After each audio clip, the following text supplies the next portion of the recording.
জয় শ্রীকৃষ্ণ, রাধে রাধে, জয় মা লক্ষ্মী। নমস্কার বন্ধুরা, অমৃত কথা চ্যানেলের নতুন একটি পর্বে আপনাদের স্বাগত জানাই। আশা করছি আপনারা সকলে ভগবানের কৃপায় ভালো আছেন এবং সুস্থ আছেন। সনাতন ধর্মাবলম্বীদের কাছে প্রতিটি মাস এবং বিশেষ তিথি অত্যন্ত তাৎপর্যপূর্ণ। বিশেষ করে ফাল্গুন মাস হল ঋতুরাজ বসন্তের আগমনের কাল। এই মাসটি ভক্তি, প্রেম এবং আধ্যাত্মিক সাধনার জন্য অত্যন্ত প্রস্তুত। ফাল্গুন মাসের প্রতিটি সোমবার দেবাদিদেব মহাদেবের আরাধনার জন্য বিশেষ গুরুত্বপূর্ণ বলে বিবেচিত হয়। আজকের এই বিস্তারিত প্রতিবেদনে আমরা আলোচনা করব ফাল্গুন মাসের শেষ সোমবারের মাহাত্ম্য এমন কিছু বিশেষ আচার অনুষ্ঠান সম্পর্কে, যা পালন করলে ভক্তের সকল মনোকামনা পূর্ণ হয়। তাই আজকের ভিডিওতে আমরা জানব: 1. ফাল্গুন মাসের গুরুত্ব এবং আধ্যাত্মিক প্রেক্ষাপট। 2. সোমবারের ব্রত ও শিব উপাসনার তাৎপর্য। 3. ফাল্গুন মাসের শেষ সোমবারের বিশেষ মাহাত্ম্য। 4. শিবলিঙ্গে অভিষেক করার সঠিক নিয়ম ও উপকরণ। 5. মনোকামনা পূরণের জন্য বিশেষ মন্ত্র জপ। 6. দান, ধ্যান এবং সেবামূলক কাজের গুরুত্ব। 7. ব্রত পালনের সময় বর্জনীয় বিষয়সমূহ। 8. বিভিন্ন রাশির জাতক জাতিকাদের জন্য বিশেষ প্রতিকার। তাই আজকের ভিডিওটি খুব গুরুত্বপূর্ণ হতে চলেছে। মূল পর্বে যাওয়ার আগে আমার সকল দর্শক বন্ধুদের কাছে একটা অনুরোধ থাকবে, দয়া করে ভিডিওটি সম্পূর্ণ মনোযোগ সহকারে দেখবেন। যদি ভালো লাগে তাহলে অবশ্যই একটা লাইক করবেন আর কমেন্টে ভক্তি ভরে লিখবেন হর হর মহাদেব। আমাদের চ্যানেলটিকে সাবস্ক্রাইব করে পাশে থাকা বেল বাটনটি অন করে রাখবেন। তো চলুন শুরু করা যাক আজকের আলোচনা। ফাল্গুন মাসের গুরুত্ব এবং আধ্যাত্মিক প্রেক্ষাপট। ভারতীয় বর্ষপঞ্জি অনুসারে ফাল্গুন হলো একাদশ মাস। এই মাসটি শীতের বিদায় এবং বসন্তের আগমনের সন্ধিক্ষণ। প্রকৃতি এই সময়ে নতুন রূপে সজ্জিত হয়। শাস্ত্রীয় মতে ফাল্গুন মাস হলো ইতিবাচক শক্তির আধার। এই মাসে উদযাপিত হয় মহাশিবরাত্রি এবং দোল পূর্ণিমার মতো মহান উৎসব। এই মাসে চন্দ্রদেব এবং শিবের আরাধনা করলে মানসিক শান্তি ও শারীরিক সুস্থতা লাভ করা যায়। আধ্যাত্মিক সাধনার জন্য এই মাসের পরিবেশ অত্যন্ত অনুকূল থাকে, কারণ এই সময়ে বায়ুমণ্ডলের সাত্ত্বিক গুণের আধিক্য লক্ষ্য করা যায়। মানুষের মন যখন অস্থির থাকে তখন শুদ্ধ চিত্তে ফাল্গুন মাসে উপাসনা করলে মনের একাগ্রতা বৃদ্ধি পায়। পৌরাণিক কাহিনী অনুসারে এই মাসে প্রকৃতির দেবী শিবের আরাধনায় মগ্ন হয়েছিলেন। তাই ভক্তরা বিশ্বাস করেন যে এই মাসে মহাদেবের আরাধনা করলে তিনি দ্রুত তুষ্ট হন। সোমবারের ব্রত ও শিব উপাসনার তাৎপর্য।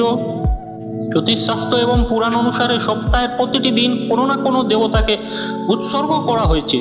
সোমবার হলো চন্দ্রের দিন এবং চন্দ্রের অধিপতি হলেন স্বয়ং মহাদেব।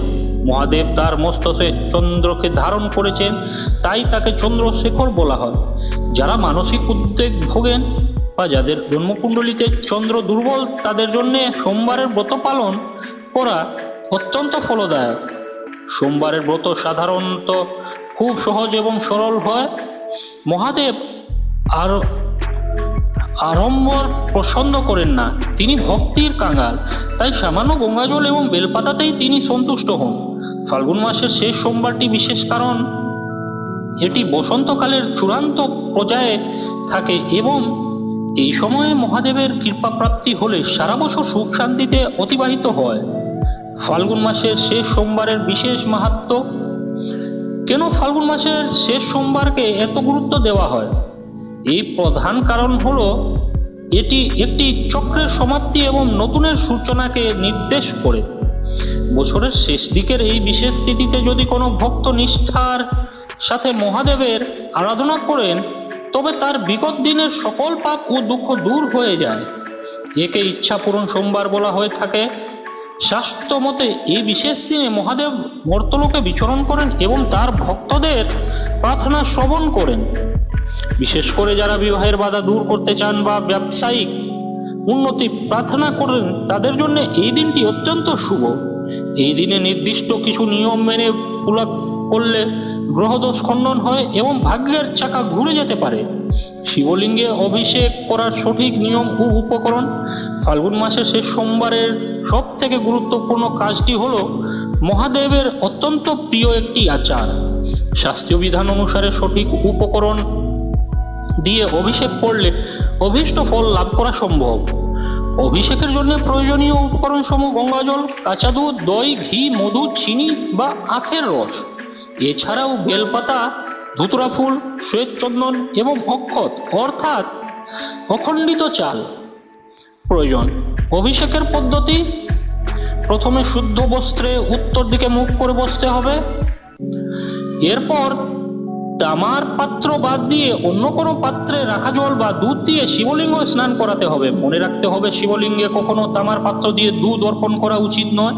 দুধ অর্পণের সময় ওম নমঃ শিবায় মন্ত্রটি মনে মনে জপ করতে হবে। দুগ্ধ অভিষেকের পর জল দিয়ে লিঙ্গ পরিষ্কার করে চন্দনের প্রলেপ লাগাতে হবে।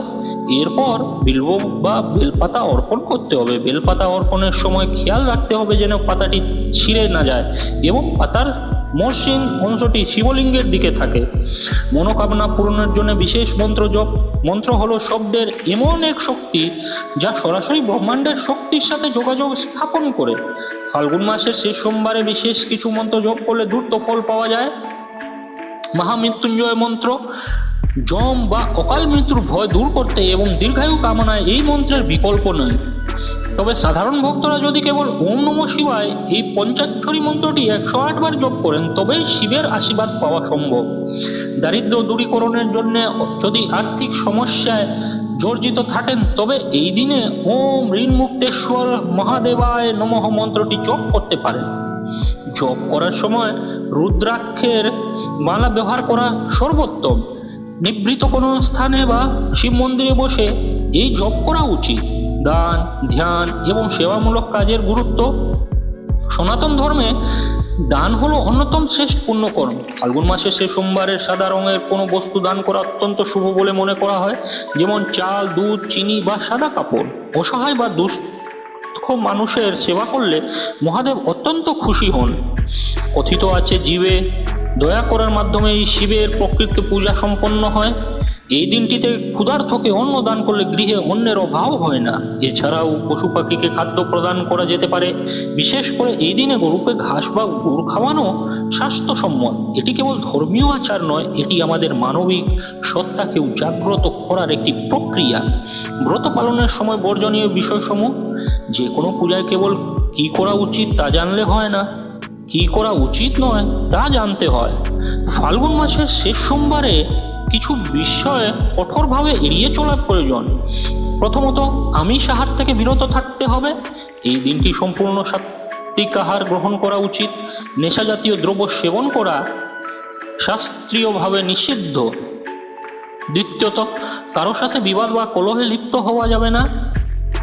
মনে কোনো প্রকার ঘৃণা বা ঈর্ষা পোষণ করে পূজা করলে সেই পূজা সফল হয় না। তৃতীয়ত, শিবলিঙ্গের তিল বা তুলসী পাতা অর্পণ করা নিষিদ্ধ। শিব পূজায় কেতকী ফুল ব্যবহার করা হয় না, কারণ পুরাণ অনুসারে মহাদেব কেতকী ফুলকে অভিশাপ দিয়েছিলেন। এই ছোট ছোট নিয়মগুলো মেনে চললে পূজার পূর্ণ ফল লাভ করা যায়। বিভিন্ন রাশির জাতক জাতিকাদের জন্য বিশেষ প্রতিকার: জ্যোতিষশাস্ত্র অনুসারে রাশির প্রভাবে মানুষের জীবনের সূক্ষ্ম দুঃখ নির্ধারিত হয়। ফাল্গুন মাসের শেষ সোমবারের রাশি অনুযায়ী কিছু কাজ করলে গ্রহদোষ প্রশমিত হয়। মেষ ও বৃশ্চিক রাশির জাতক জাতিকারা গুড় মেশানো জল দিয়ে অভিষেক করুন। বৃষ ও তুলা রাশির জাতক জাতিকা দই বা সাদা চন্দন ব্যবহার করুন। মিথুন ও কন্যা রাশির জাতক জাতিকা আখের রস বা বেলপাতা বেশি করে অর্পণ করুন। কর্কট রাশির জাতক জাতিকা কাঁচা দুধ ও গঙ্গাজল দিয়ে পূজা করুন। সিংহ রাশির জাতক জাতিকা মধু মিশ্রিত জল দিয়ে শিবলিঙ্গ স্নান করান। ধনু মীন রাশির জাতক জাতিকা দুধ সামান্য হলুদ মিশিয়ে বা কেশরযুক্ত দুধ দিয়ে অভিষেক করুন। মকর ও কুম্ভ রাশির জাতক জাতিকা ডাবের জল বা নীল অপরাজিতা ফুল দিয়ে পূজা করা শুভ। উপসংহারে বলা যায়, ভক্তি ও বিশ্বাসের সাথে যদি ফাল্গুন মাসের শেষ সোমবারের মহাদেবের আরাধনা করা যায় তবে জীবনের অন্ধকার দূর হয়ে আসার আলো দেখা যায়। মহাদেব হলেন ভোলানাথ। তিনি সহজেই ভক্তের আর্জি শোনেন।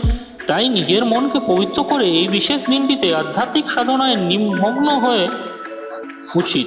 প্রিয় বন্ধুরা, ভিডিওটি দেখে যদি ভালো লেগে থাকে এবং উপকৃত হয়ে থাকেন তাহলে অবশ্যই একটি লাইক করবেন, এতে আমরা নতুন ভিডিও বানানোর জন্য অনুপ্রেরণা পাই। আর কমেন্টে শ্রদ্ধা ও ভক্তি ভরে একবার অবশ্যই লিখবেন জয় শ্রীকৃষ্ণ, রাধে রাধে। এরকম তথ্যমূলক ভিডিও নিয়মিত পেতে আমাদের চ্যানেলটিকে সাবস্ক্রাইব করে পাশে থাকা বেল বাটনটি অন করে রাখবেন, যাতে এই রকম তথ্যমূলক গুরুত্বপূর্ণ ভিডিও আপনারা নিয়মিত দেখতে পারেন। সকলে ভালো থাকবেন, সুস্থ থাকবেন, আপনার উপর ঈশ্বরের কৃপা সদা বর্ষিত হোক। জয় শ্রীকৃষ্ণ, রাধে রাধে।